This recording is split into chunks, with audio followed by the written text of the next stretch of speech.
আসসালামু আলাইকুম রহমতুল্লাহ। সপ্তম শ্রেণীর সুপ্রিয় শিক্ষার্থীবৃন্দ, আশা করি সবাই অনেক ভালো আছো।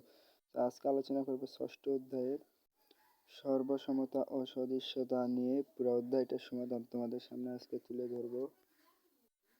তো তোমরা দেখতেই পাচ্ছ। তো ভিডিও শুরু করার আগে মহান আল্লাহ তাআলার নাম স্মরণ করতে হয় আমাদের প্রতি ভিডিওতেই, এটা আমরা কিন্তু সবসময় জেনে থাকি।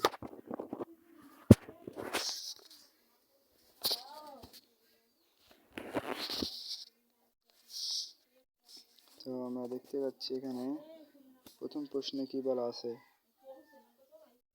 প্রথম প্রশ্নে বলা আছে হলো, দেখো, চিত্রে এ বি সি একটি সমদ্বিবাহু ত্রিভুজ, যার A B equal AC, W চিহ্নিত কোণের পরিমাপ কত হবে? তাহলে এটা আমাদের বের করতে হবে।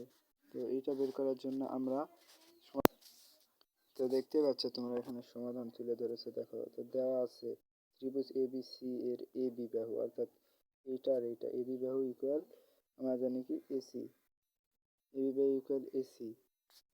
তো দেখো এখন নিচে কি বলছে, তা এ বি বাহু ইকুয়াল এসি, তাহলে কোণ এবিসি ইকুয়াল কোণ এসিবি, যেহেতু সমদ্বিবাহু ত্রিভুজের সমান সমান কোণের বিপরীত কোণ দ্বয় সমান, বা এবিসি ইকুয়াল 50 ডিগ্রি, ধরে নিলাম 50 ডিগ্রি। আবার আমরা জানি ত্রিভুজের তিনটি কোণের সমষ্টি দুই সমকোণ। অতএব ত্রিভুজ এবিসি এর ক্ষেত্রে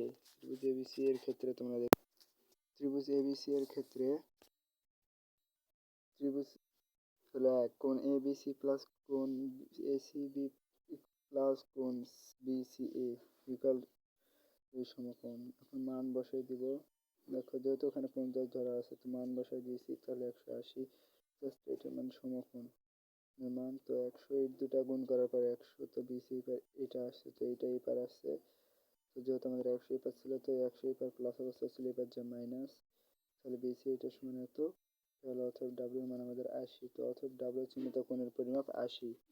আশা করি তোমরা বুঝতে পারছো আনসারটা। তো 2 নাম্বারটা এটা এখন দেখতে পাবে জাস্ট। তো এটা দেখো, তো এটা এখন দেখবে তোমরা দ্বিতীয় চিত্রে এবিসি সমদ্বিবাহু ত্রিভুজের A B equal AC, Y এর কোণের পরিমাপ কত হবে? তো ওয়াই কোণের পরিমাপ বের করবে, যেহেতু তোমাদের 100 ডিগ্রি এখানে বলে দিয়েছে। তো সমাধান, ত্রিভুজের তিন কোণের সমষ্টি সূত্র অনুসারে আমরা লিখতে পারি কোণ এবিসি কোণ এসিবি কোণ বিসিএ দুই সমকোণ 180। দুই সমকোণের মান কিন্তু 180। তো এখন ওই একই, আবার জাস্ট একই করে দিব। 100টাকে এই পার প্লাস অবস্থা আছে, এই পার আসে 180 মাইনাস 100, তাহলে থাকে কত 80। এইটা দিকে এখন শর্ত অনুসারে তো দেখো, তাহলে কোণ ACB equal ABC equal ACB, এখন এবিসি ইকুয়াল এসিবি ইকুয়াল 80 পাইছিস সেই টাইমে।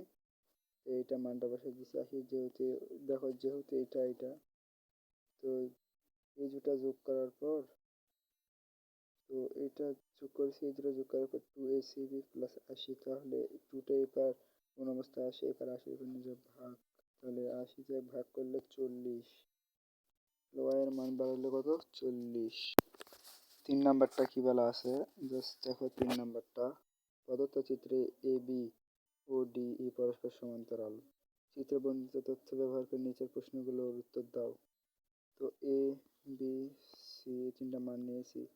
এর থেকে মানে তোমার দূরত্বটা বা 6 সেন্টিমিটার, এর থেকে এই পর্যন্ত 2 সেন্টিমিটার, এর থেকে 6, এর থেকে 3, এই থেকে 9 সেন্টিমিটার।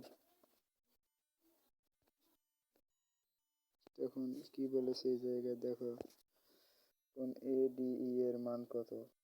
চিত্রে দুটি সদৃশ্য ত্রিভুজ আছে, তাদেরকে খুঁজে বের করো। কেন তারা সদৃশ্য হবে? সদৃশ্য ত্রিভুজের বৈশিষ্ট্য ব্যবহার, ডি ই এর দৈর্ঘ্য বের করো। সমাধান, চিত্রে এ ডি পরস্পর সমান্তরাল একটি এবং এসি ছেদক, তাহলে বিসি বিএসি ইকুয়াল কোণ ইডিসি। তো এখন মান এইটাকে এপার দিছি, এইটাকে এপার দিছি। তো আবার আমরা জানি এক সরল কোণ 180।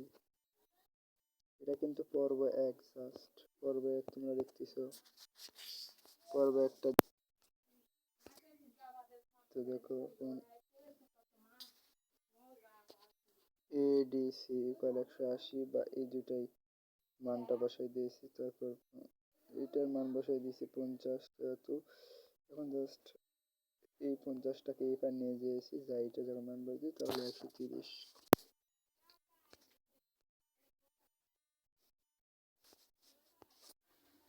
খ, চিত্রে দুইটি সাদৃশ্য কোণ আছে, তারা হলো A B C O Dec.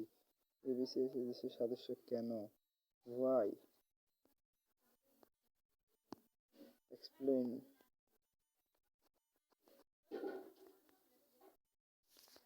Explain করতে হবে। আমরা জানি দুইটি ত্রিভুজের সাদৃশ্য হবে যদি একটি ত্রিভুজ দুই বাই অপর একটি ত্রিভুজের দুই বাহুর সমানুপাতিক হয় এবং তাদের মধ্যকার কোণগুলো পরস্পর সমান হয়। চিত্র অনুসারে এসি অনুপাত ডিসি।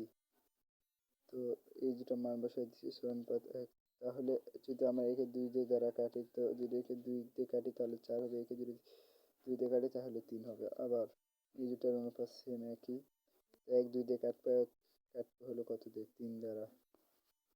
যেহেতু নয় আমরা 2 দিয়ে কাটতে পারি না, 3 দিয়ে কাটবো না। তো এই জায়গায় দেখতে পাচ্ছ তোমরা। তো গ নাম্বার, সাদৃশ্য ত্রিভুজের বৈশিষ্ট্য ব্যবহার ডি এর দৈর্ঘ্য নির্ণয় দেখতে পাই। দেখো দেখতে পাচ্ছ যে দেখো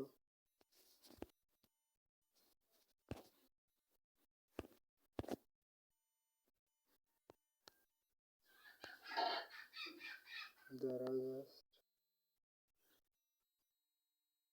দেখো দেখতে পাচ্ছ এই জায়গায় কি বলা আছে, দাঁড়াও তোমরা দেখো। আবার আমরা জানি যদি একটি ত্রিভুজের 3টি বাহু অপর একটি 3 বাহুর সমান্তরাল ত্রিভুজের সাদৃশ্য, তাহলে এবিসি ডিসি এর সমানুপাতিক হবে। চিত্র অনুসারে অনুপাত করে দেবো এখানে। আবার সেম এক কাজ 4.3 4:3 4:3। তখন 3 আর 3 হবে, যোগ করতে হবে। তাহলে দেখতে পারবো এখন এই দুইটার মান কি করবো আমরা, মান বসে দেওয়ার পর এই দুটা করবো, এই দুটা ভাগ করবো, করার পর এই যারা 1 গুণ করবো, এই যারা 1 গুণ করবো। 18 দিয়ে যদি 4 গুণ 9.2